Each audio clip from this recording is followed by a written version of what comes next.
The fine notice was taped to my front door on the coldest morning of the year, wedged right between the storm door glass and the frame so it wouldn't blow away in the wind. I remember pulling it loose with fingers that were already going numb after just 30 seconds outside, squinting at the paper through the frost on my glasses, reading it twice because I was absolutely certain my brain was malfunctioning from the cold. It wasn't. The notice was real. The Maple Grove Homeowners Association had fined me $75 for, and I am quoting directly here, failure to maintain a clear and presentable decorative mailbox post structure, specifically allowing snow and ice accumulation to reach an unacceptable aesthetic level, in violation of Section 4, Subsection 12, Paragraph B of the Maple Grove HOA Community Standards and Beautification Code. I stood there on my porch in my bathrobe, the wind cutting right through the fleece like it wasn't even there, staring at this piece of paper, and the only thought running through my mind was that someone had actually driven through a blizzard to write me up for snow being on my mailbox post. Let me back up. My name is Sean Carter, and I have lived in the Maple Grove subdivision for going on 6 years. It is a perfectly decent neighborhood. Nice lawns in the summer, friendly enough people, reasonable houses with reasonable yards. The HOA has always been a background nuisance, the kind of thing you pay your dues to and mostly forget about. Rules about lawn height, paint colors, fence styles, that kind of thing. Nothing that ever really bit me personally until this particular January, which happened to be the most brutal winter our region had seen in about 15 years. We are talking about the kind of winter that makes the local news anchors run out of dramatic adjectives. Schools closed for a week straight. The grocery store shelves went bare of bread and milk because people panic buy those two things like they're preparing for the apocalypse. My furnace decided it was a great time to act up. My gas bill looked like a mortgage payment, and the ice on my driveway was so thick and so stubborn that I genuinely had to use a hammer and chisel on one stretch near the garage door. It was that kind of winter. I had shoveled my driveway and my walkway twice a day during the worst of it. I had salted everything. I had even shoveled out the area around my car and down to the street so the mail carrier could actually reach the neighborhood. I was being, by any reasonable measure, a responsible and conscientious homeowner doing his best in extraordinary weather conditions. My mailbox post is a decorative one, which I want to make clear right now was here when I bought the house. It is a wooden post painted white, with a little decorative crossbar at the top and a carved wooden pineapple finial, which apparently was considered charming colonial decor when the previous owners installed it. The mailbox itself is a standard black metal box mounted on that post. The whole setup sits at the edge of my front yard, right at the curb. It looks fine. It looks like a mailbox. It has never won any awards, but it has also never offended anyone, or so I thought. During that particularly savage stretch of snowfall, we got 17 inches over 3 days. That is not a typo. 17 inches. The kind of snowfall where you open your front door and there is a solid white wall blocking the doorway. The kind where your outdoor furniture disappears completely and you rediscover it in March. When that much snow falls, it covers everything. Trees, cars, bushes, lawn ornaments, mailboxes, mailbox posts, everything gets buried. That is physics. That is how snow works. Nobody explained this to Pam Abernathy. Pam Abernathy was the HOA Beautification and Standards Enforcement Committee chair, which she had nominated herself for 3 years running because nobody else wanted the job. She was the kind of woman who attended every HOA meeting, spoke at every HOA meeting, and made the HOA meeting last 90 minutes longer than it needed to by raising points that nobody had asked about. She drove a white SUV and wore enormous sunglasses even in winter, which always struck me as interesting. She had a very precise way of talking, enunciating every syllable like she was being recorded for a pronunciation guide, which maybe she thought she was. Pam had a thing about standards. Specifically, other people's standards, which she felt were perpetually falling short of her vision for what Maple Grove could be if everyone would just listen to Pam Abernathy. She had personally cited 3 homeowners in the past year. One for a basketball hoop that was supposedly 2 inches too far from the curb. One for wind chimes that she claimed were audible from outside their property line. And one poor woman down the street named Deborah who got written up because her welcome mat was deemed visually inconsistent with neighborhood curb appeal standards. A phrase that appears nowhere in any legal document but which Pam had apparently made up and believed to be binding. I was aware of Pam the way you are aware of a wasp nest in the corner of your garage. You know it's there, you give it a wide berth, you hope it never becomes your problem. Until January, it never had. So there I was on that frozen morning, holding this fine notice, my breath making little puffs of steam in the air, my slippered feet going numb through the thin rubber soles, reading about how my snow-covered decorative mailbox post was a violation.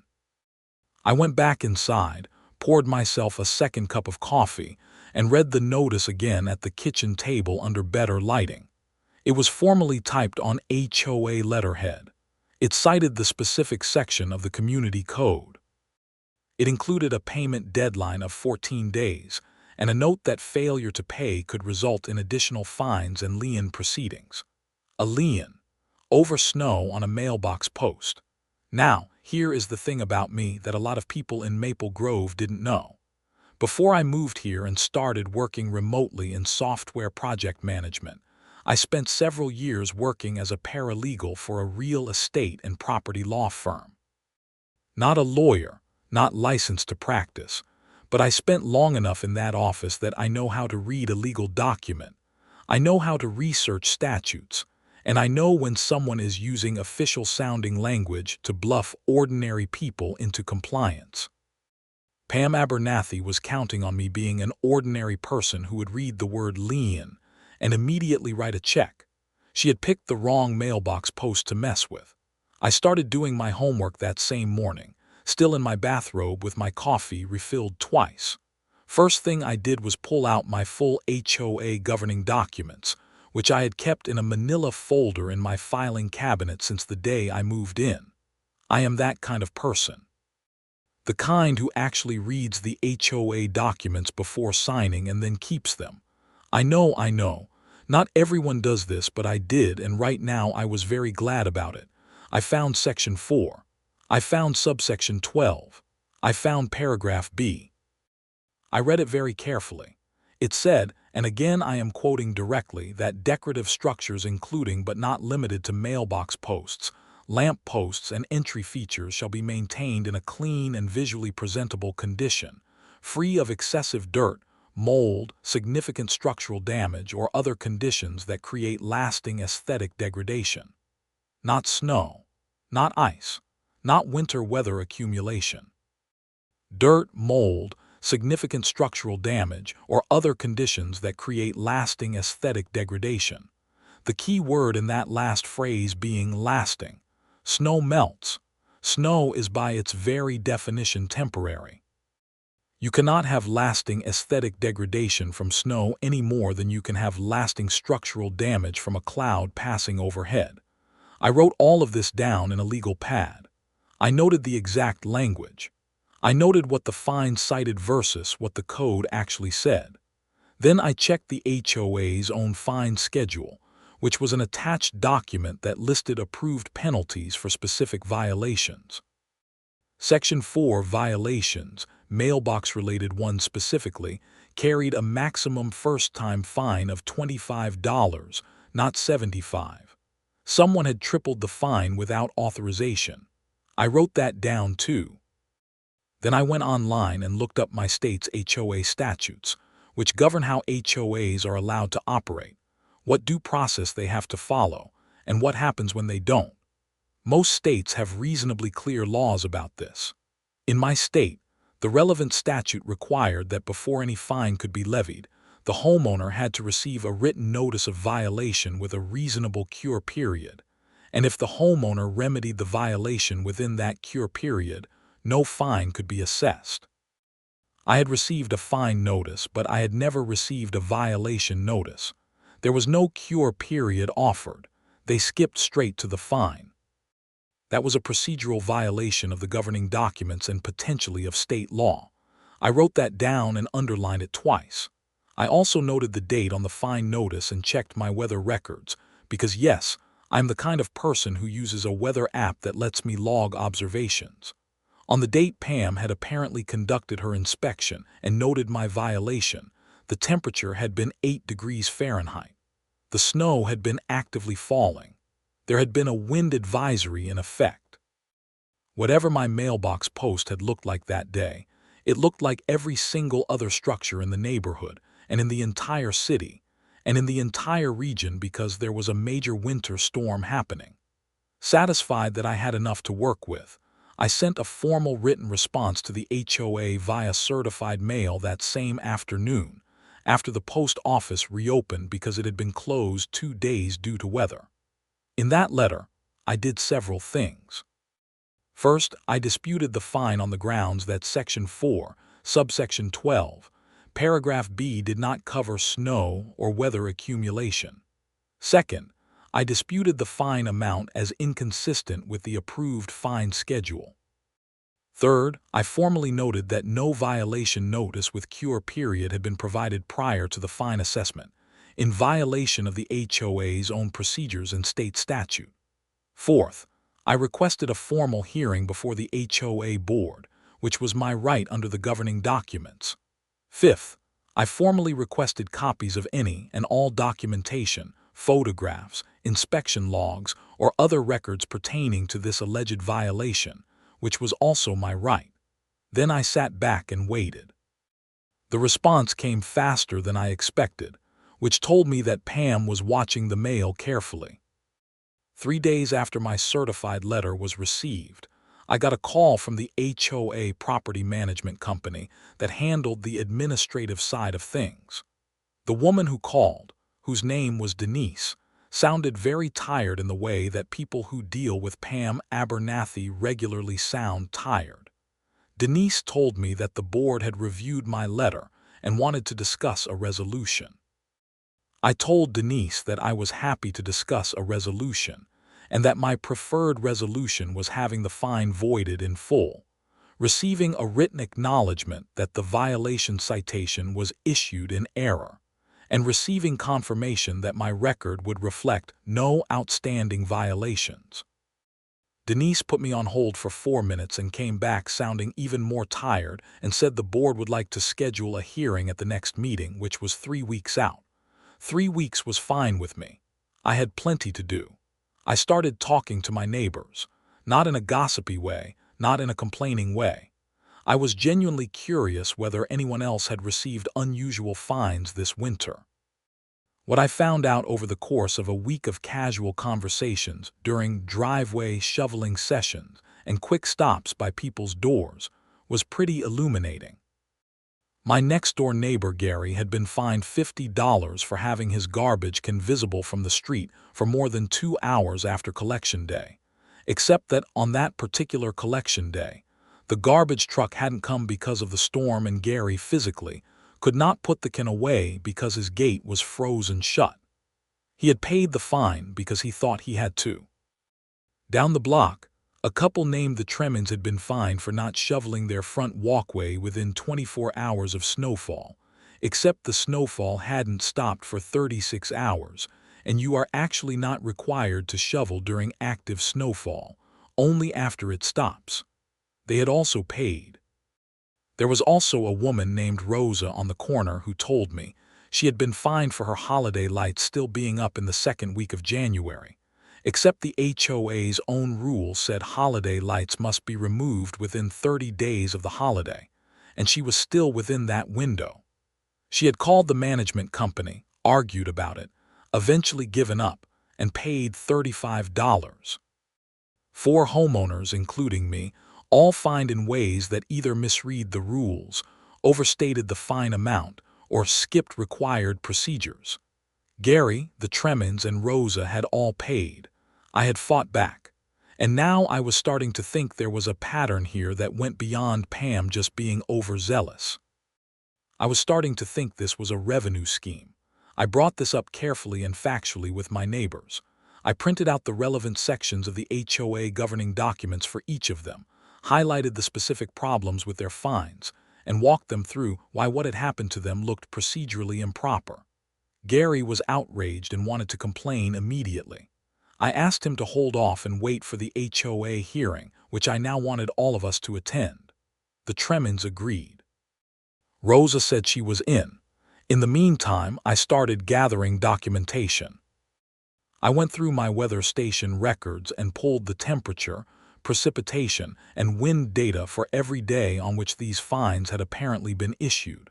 I pulled up the HOA's fine schedule and cross-referenced every fine amount against the schedule. I made a spreadsheet. It was a very satisfying spreadsheet. I also did something that turned out to be unexpectedly useful. I pulled up the footage from my home security camera, which I had installed about 2 years ago, and which covers my driveway and the street in front of my house, including my mailbox post. The camera stores rolling 30-day footage in the cloud. I went back to the day Pam had allegedly done her inspection and I watched the recording. There she was.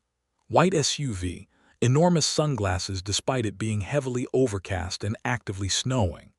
She drove slowly down our street at 9:47 in the morning, stopped in front of my house, rolled down her window, and took photographs of my mailbox post with her phone. She sat there for approximately 40 seconds. Then she drove another block, stopped, took more photos of the Tremens' unshoveled walkway. Then another stop at Rose's corner house to photograph her holiday lights. Then she drove away. She had conducted this little inspection tour during an active snowfall warning. The temperature, according to my records, was 11 degrees. And here was the interesting part that I noticed when I slowed the footage down. The street in front of my house had not been plowed at that point. The road itself had several inches of fresh snow on it. Every single house on the street had snow-covered everything: lawns, hedges, steps, ornamental features, everything. Pam had driven down the street and selectively photographed the properties she wanted to cite. She had not photographed her own house, which I knew was just around the corner on Birchwood, and which I now drove past on one of my regular trips to the grocery store. Pam's decorative lamp post was buried in snow too. So was her landscaping border and her decorative stone pathway. Nobody had cited Pam Abernathy. I noted all of this. I saved the security footage. I saved screenshots of my weather data for those dates. I saved the photographs I had taken of my mailbox post during the storm, which I had actually taken during the storm because I suspected something might happen, and I am a man who documents things. I made copies of everything and put them in a folder labeled very simply, HOA hearing.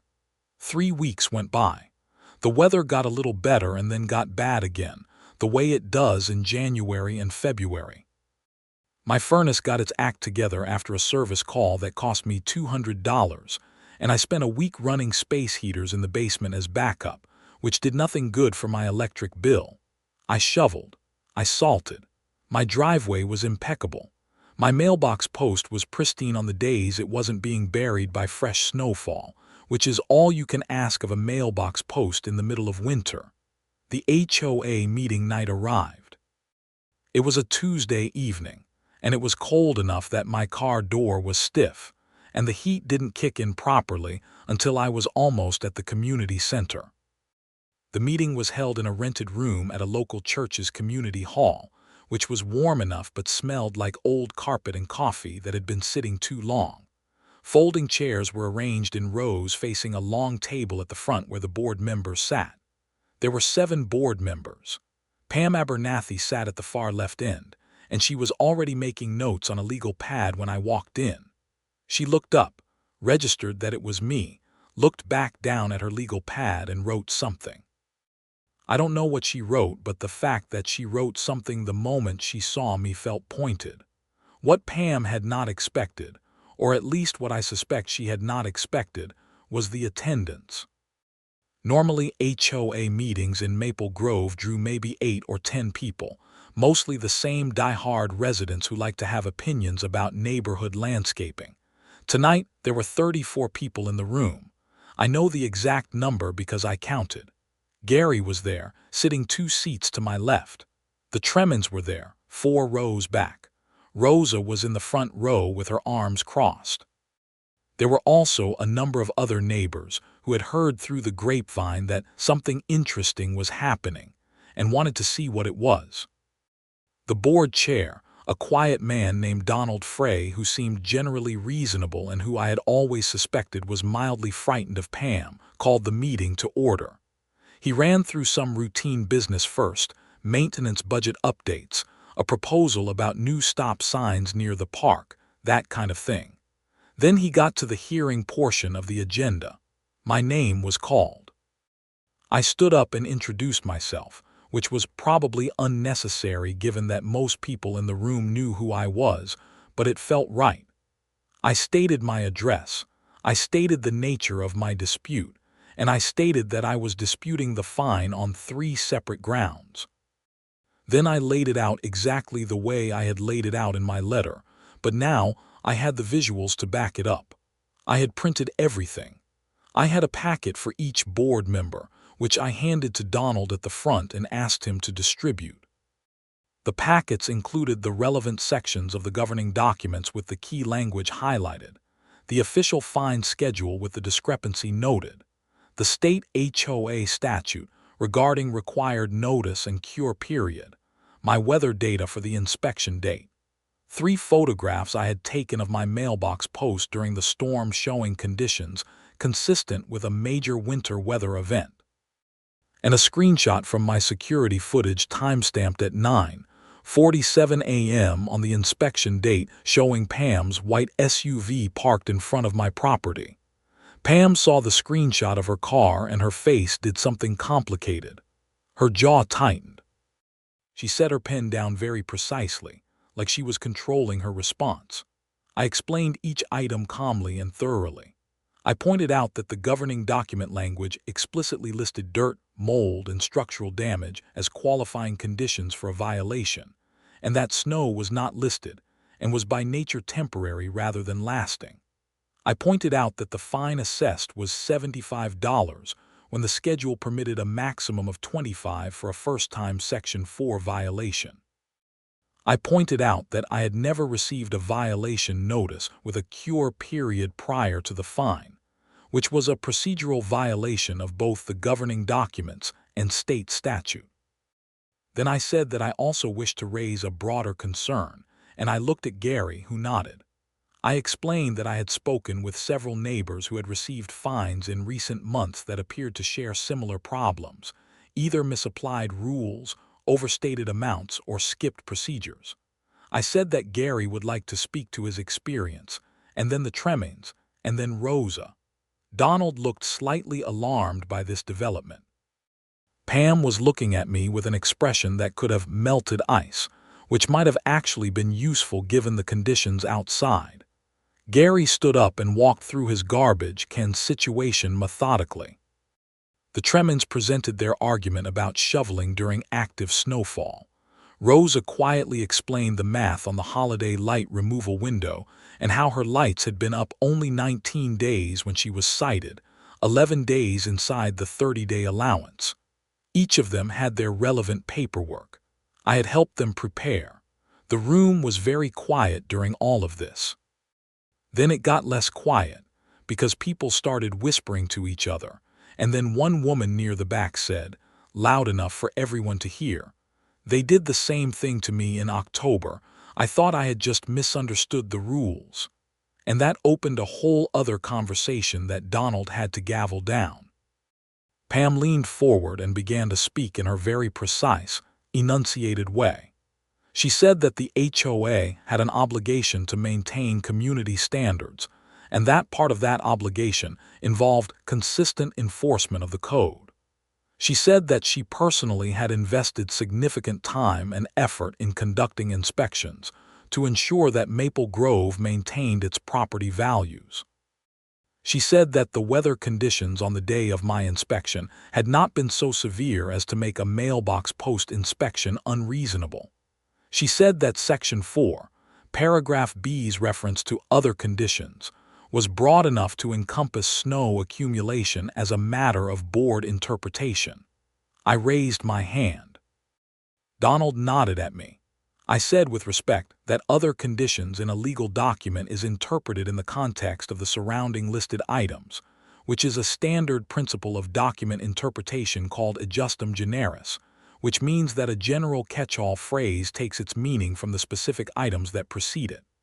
The specific items listed were dirt, mold, and structural damage, all of which are persistent or lasting conditions. Snow is not. Any board interpretation that stretched other conditions to include whether accumulation would need to be formally adopted as an amendment to the governing documents, approved by the membership, not applied retroactively to existing residents. I had looked that up. I had that statute too, and I showed it to Donald. One of the other board members, a man named Phil who ran a small business and seemed like a generally practical person, looked at Pam and then at Donald and said, "I mean, he has a point about the fine amount. The schedule clearly says 25. Where did 75 come from?" Pam said that the board had discretionary authority to assess fines up to triple the scheduled amount for violations that were deemed to create significant aesthetic harm to the community. Phil asked where in the governing documents that discretionary tripling authority was described. Pam picked up her legal pad and looked at it for a moment and said it was an established board practice. Phil asked again whether it was in the governing documents. There was a pause, a significant pause. The kind of pause that tells you a great deal about who is in the right. It was not in the governing documents. Phil found that out by flipping through his copy of the packet I had distributed, and he said so out loud. The room got a little louder again. Donald gavelled it down again. Pam was very still. The hearing concluded with the board taking a brief recess to discuss in private. They were gone about 12 minutes. When they came back, Donald announced that my fine was being voided in full, that a formal review of the fine procedures would be conducted, and that any homeowner who believed their fine had been improperly assessed could submit a written request for review within 30 days. Pam did not look at me. On the drive home, with the heat finally working properly in my car and the roads only moderately icy, I felt pretty good. Not triumphant in a gloating way, just satisfied in the way you feel when something that was wrong gets corrected. I had done this the right way. Documented, methodical, respectful, and absolutely relentless about the facts. But the story was not quite over, and what came next I had not entirely anticipated. The 30-day review window produced 14 formal fine dispute requests from Maple Grove residents. 14. That was out of a neighborhood with about 60 houses. Nearly a quarter of the homeowners had received fines they believed were wrong. I found this out because Rosa, who had become something of a central figure in the informal neighborhood communication network, was helping people compile their requests, and she kept me posted.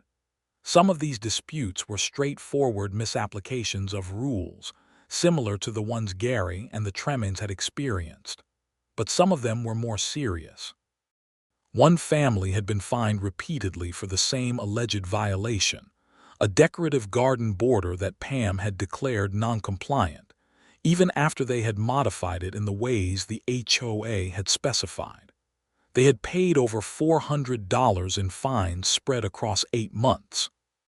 Another homeowner had received a fine that cited a section of the HOA code that, when he went and looked at it, was completely unrelated to what he had been cited for.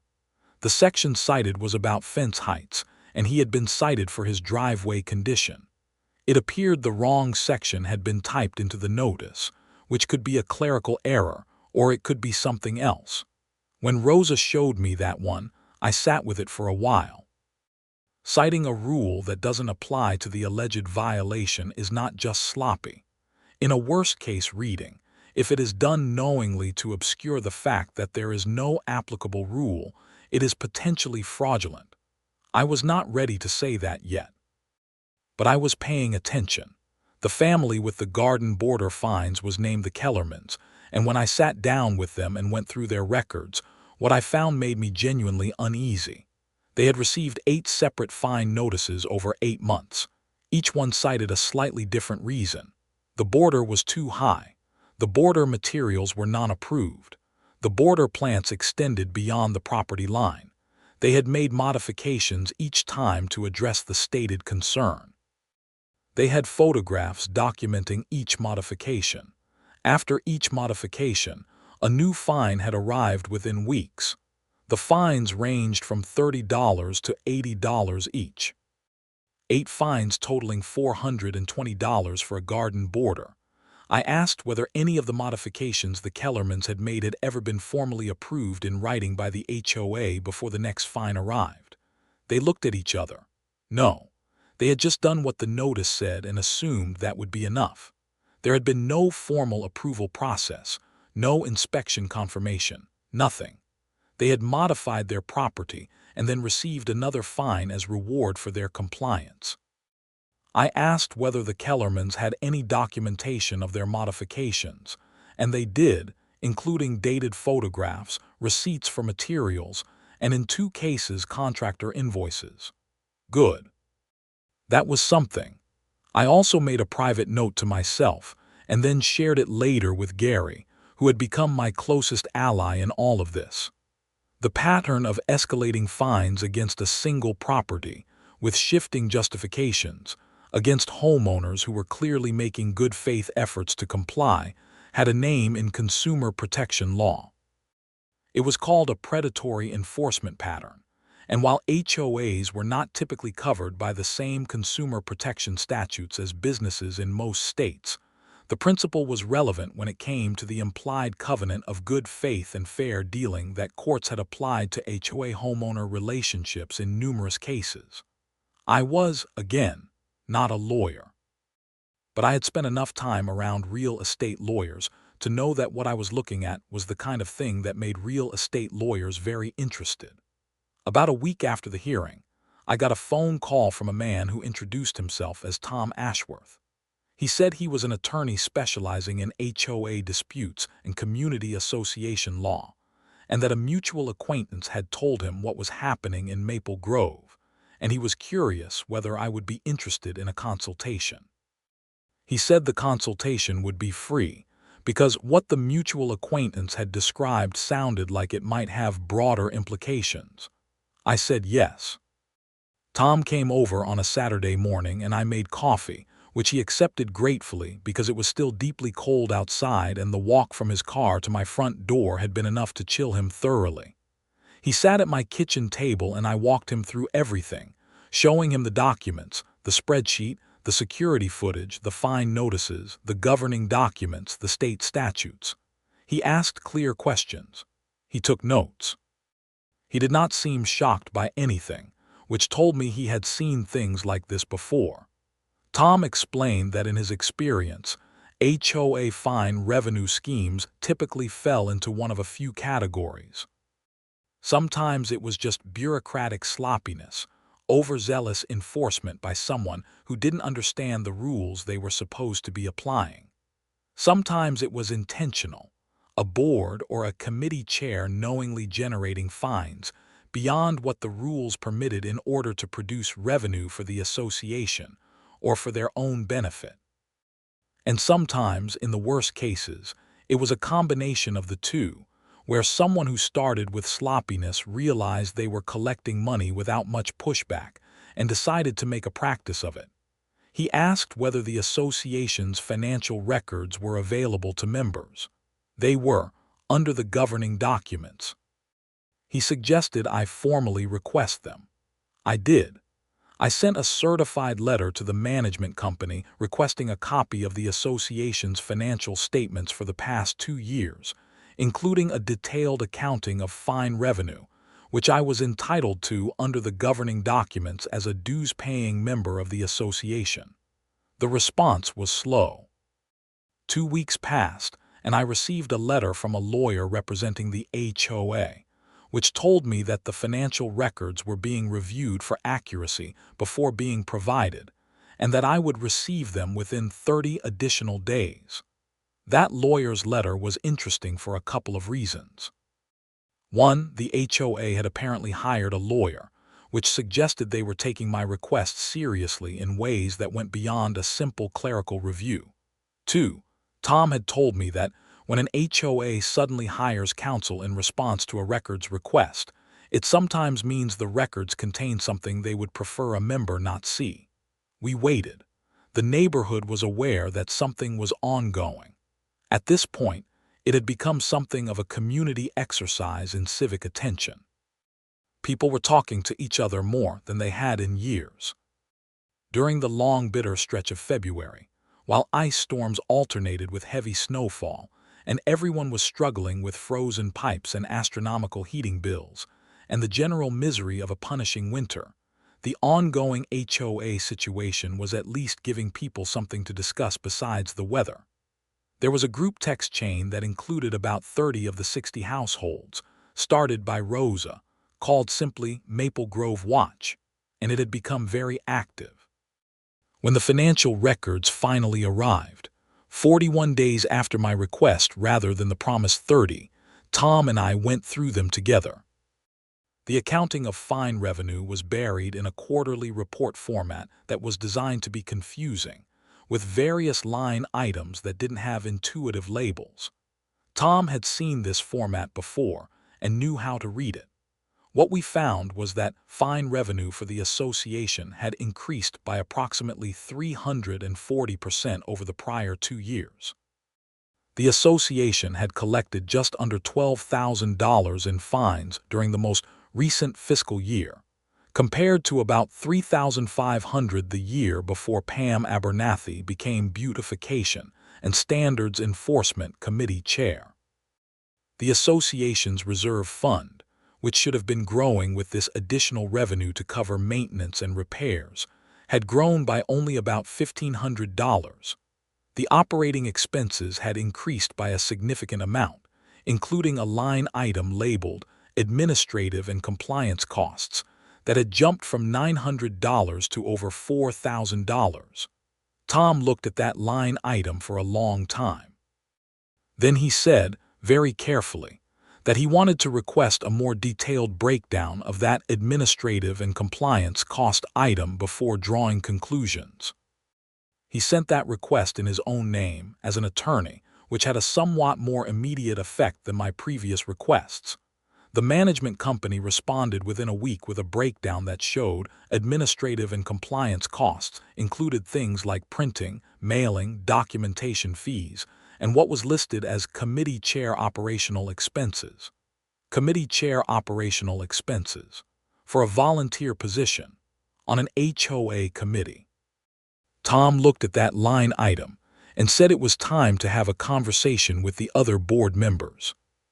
He reached out to Donald Frey first, because Donald seemed like the most reasonable board member, and explained that there were serious questions about the association's financial management that warranted an independent review. He laid out the fine revenue increase, the procedural violations we had already documented at the hearing, and the unexplained expense line items. He was professional and precise and did not make accusations, only raised questions. Donald went pale, apparently, because Tom told me afterward that he had seemed genuinely distressed and said he had not been closely reviewing the financials and had been trusting Pam's verbal summaries at board meetings. He said he wanted to do the right thing. Tom suggested that an independent accountant review the financials and that the board suspend fine enforcement pending a complete procedural review. Donald brought it to the board, not at a public meeting, but in an emergency session. I was not there for that, but I heard about it from Phil, who had also been troubled by what had come out at the public hearing and who had been quietly asking his own questions in the weeks since. What Phil told me was that the emergency session was tense. Most of the board members had not been tracking the fine revenue or the expense breakdown closely. When the numbers were laid out for them, several of them were visibly upset. Pam had argued that everything was properly accounted for and that the committee chair operational expenses were legitimate reimbursements for time and resources spent conducting compliance inspections. Phil had asked for receipts. Pam had said the receipts were at home. The board had voted 6-1 to bring in an independent accountant and to suspend Pam's fine enforcement authority pending the review. The one vote against suspending her authority was Pam's own. The accountant came in and spent about 2 weeks going through the records. Tom was in contact with the accountant's office periodically, and while accountants are bound by professional discretion and don't share their findings with random people until the process is complete, Tom had enough experience to read the situation.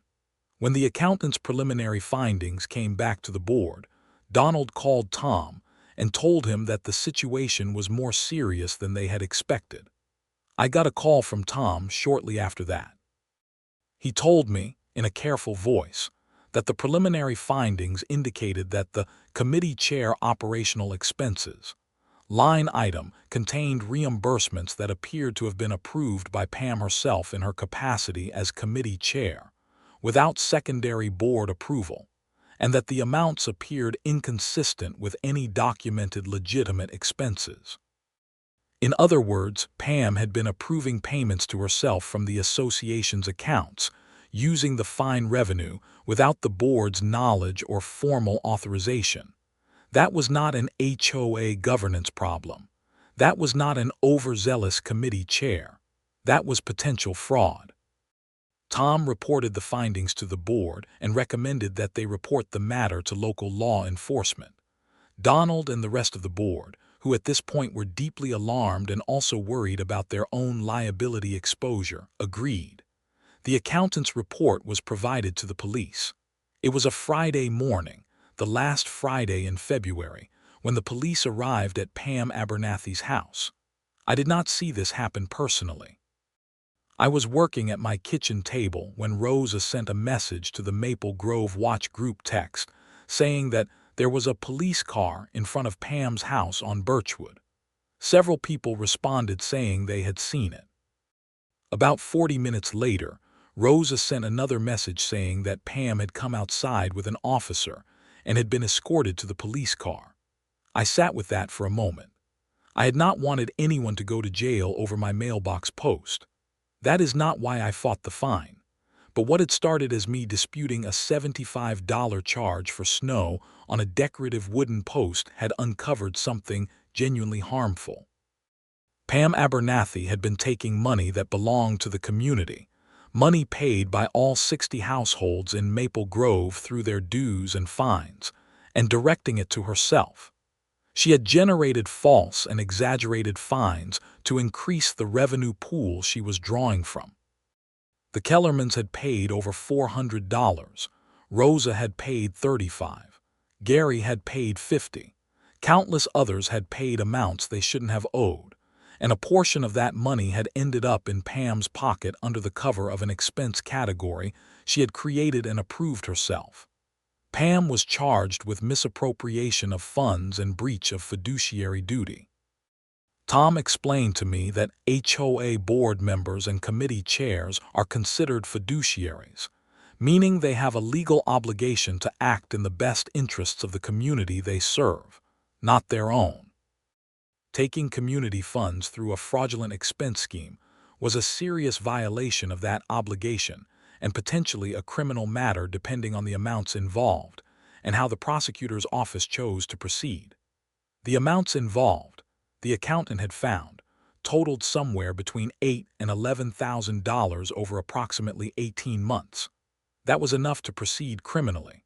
While all of this was unfolding through the legal system, the HOA board did something genuinely meaningful. They held a special membership meeting in early March, when the worst of the winter was finally beginning to ease and the ice on the roads was thinning into slush, and the first cautious hints of mud were appearing at the edges of the snowbanks. Everyone in Maple Grove had been invited, and nearly 40 households sent at least one representative.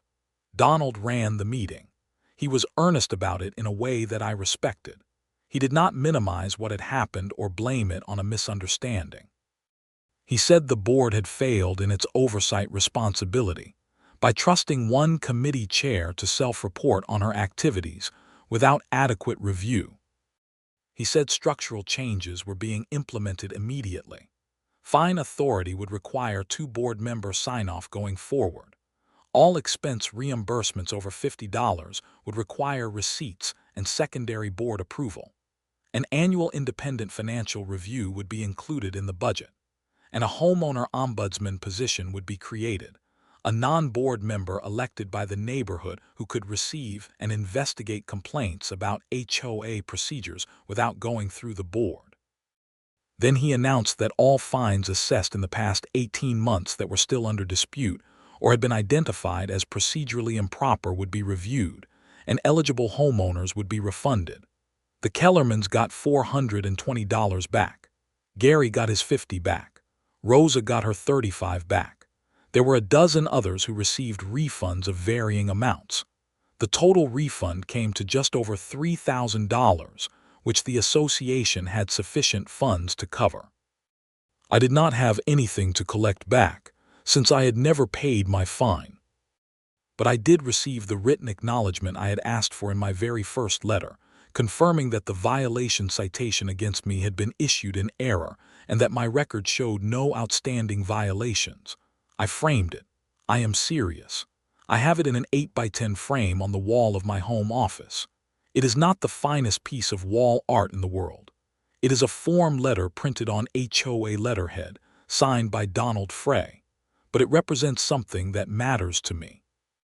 It represents the idea that when someone uses bureaucratic authority as a weapon against ordinary people, and those people document everything and know their rights and refuse to be bluffed, the bureaucratic authority loses.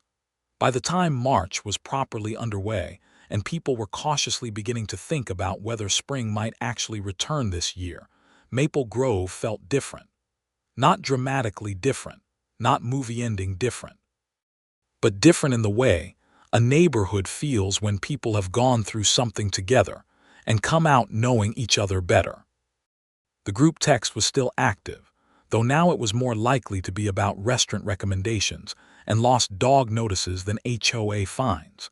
People waved at each other from their driveways with a little more genuine warmth. There was a block association potluck organized for late April, which had nothing to do with HOA governance and everything to do with people wanting to actually be neighbors. Pam Abernathy's case moved through the system over the following months.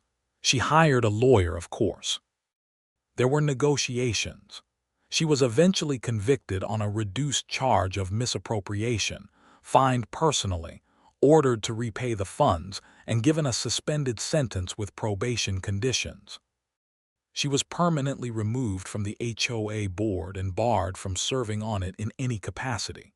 She sold her house in Maple Grove about 6 months later and moved somewhere else, presumably somewhere with a different HOA that didn't know her history yet. I thought about her occasionally in the months after everything settled. Not with satisfaction, really. Not with bitterness either. More with something like bemused amazement that the entire chain of events had started, because she drove down my street on an 8-degree morning during a snowstorm and took a photograph of my mailbox post.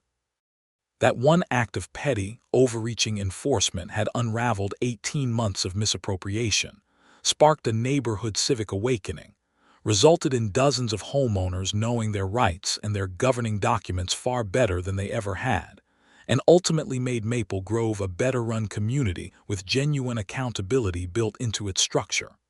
My decorative mailbox post, for its part, survived the winter without complaint. The pineapple finial made it through intact.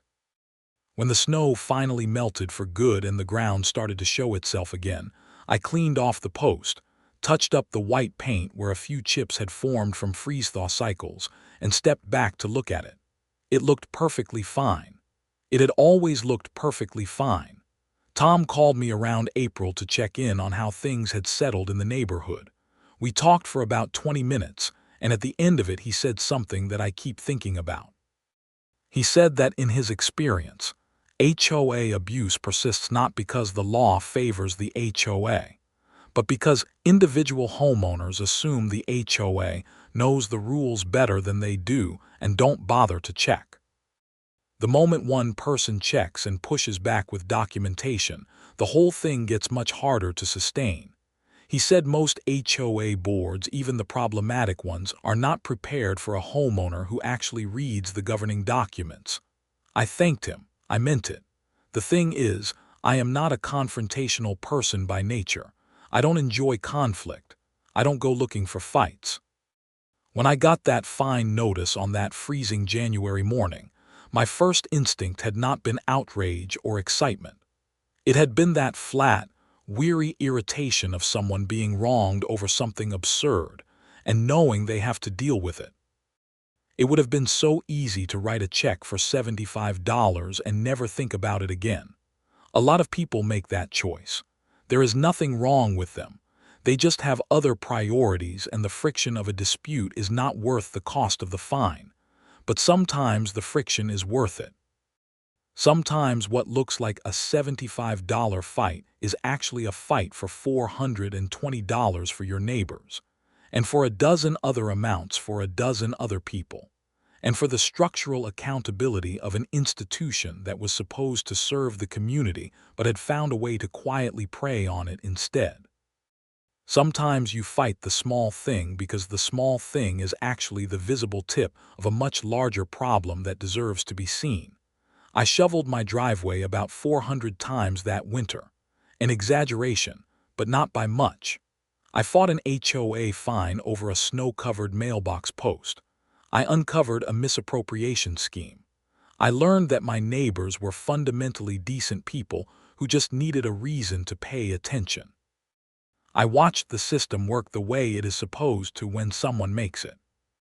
And in the spring, when the last snowbank in the shadow of my garage finally gave up and melted into the grass, I stood at my front door with a cup of coffee and looked at my clean white mailbox post in the pale early morning light, and I felt something uncomplicated and quiet and good.